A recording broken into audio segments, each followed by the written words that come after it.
Dans cette intervention, on a sorti 17 enfants morts pendant 2 ou 3 journées. Alors, ça c'est fort quand tu prends un bébé de 8 mois dans tes bras et tu le sors d'où il est, dans le trou où il est. Me llamo Miguel Rey. Il faut parler en français, pardon. Je m'appelle Miguel Rey.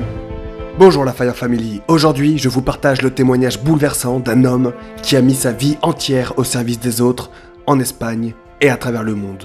Vous allez découvrir mon ami Miguel, un héros au parcours hors norme, de pompier professionnel à 6 missions autour du monde pour sauver les autres. J'ai 64 ans, je suis pompier de 1989 et maintenant je suis en retraite, mais je continue avec ma vie de pompier en retraite. Je travaille avec Pompiers sans frontières.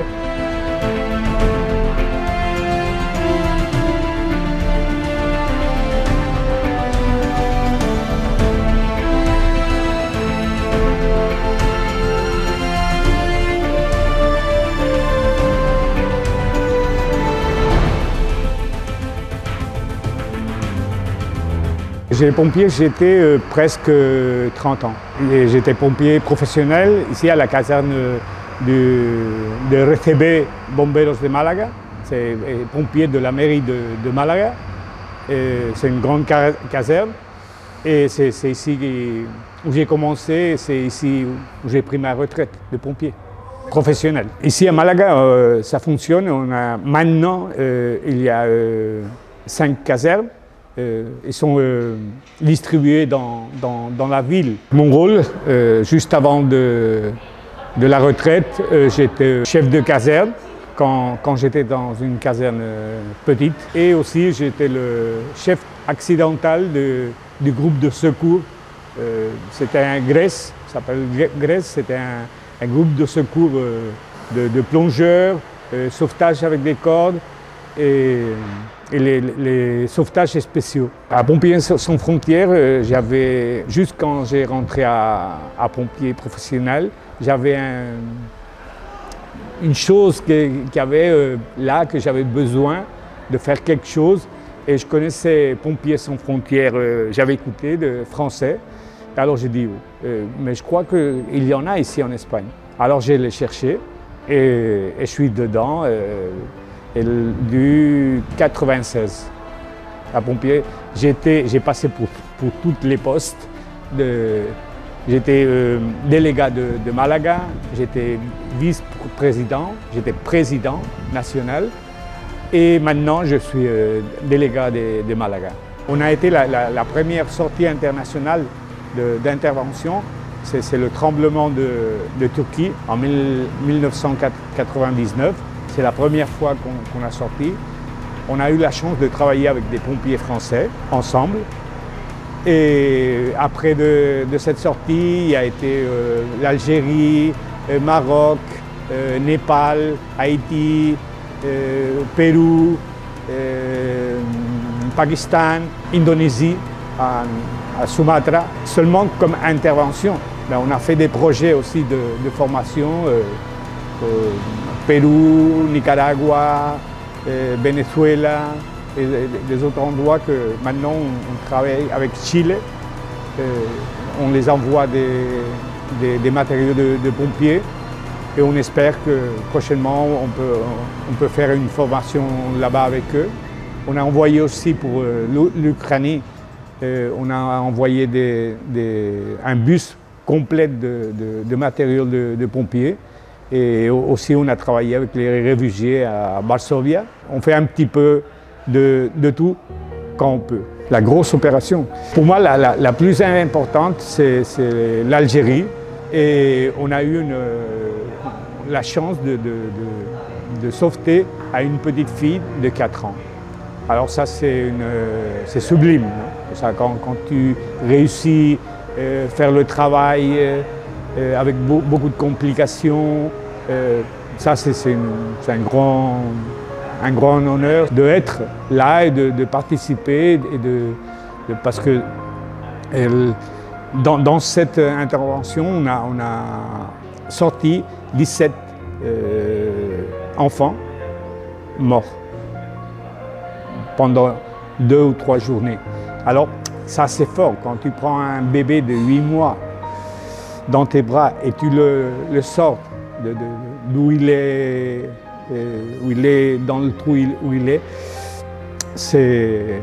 et quand tu sors des enfants, parce que de 8 mois à 18 ans, 17 enfants. Alors, quand tu sors des enfants qui sont de l'âge de tes enfants, ça c'est dur, c'est un petit peu dur. Ça te met un pays dans le cœur.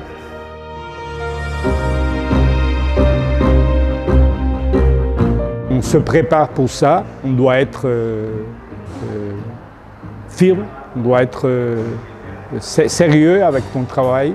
Et l'émotion, tu ne dois pas les laisser qu'ils te dominent. Tu dois faire le travail. Après, quand tu arrives à la maison, tu pleures, tu bois, tu rigoles avec les copains ou avec la famille. Mais maintenant, quand tu es dans l'intervention, tu dois être le plus fraîche de tête pour faire bien ton travail. Alors, tu dois empathiser avec les gens.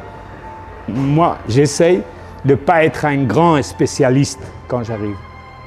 Moi, je suis Miguel, je suis un pompier de Sans Frontières, un pompier professionnel que je vais aider, s'ils veulent.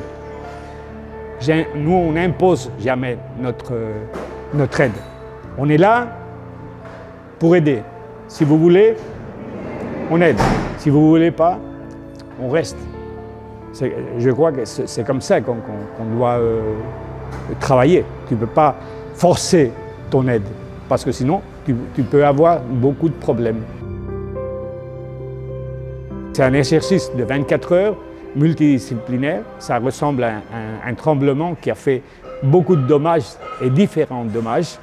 Et alors, dans cet exercice, il y avait des autres équipes et c'est pour voir la capacité des équipes pour faire des secours pendant 24 heures, contrôler les temps, contrôler les forces de son équipe, parce que c'est 24 heures.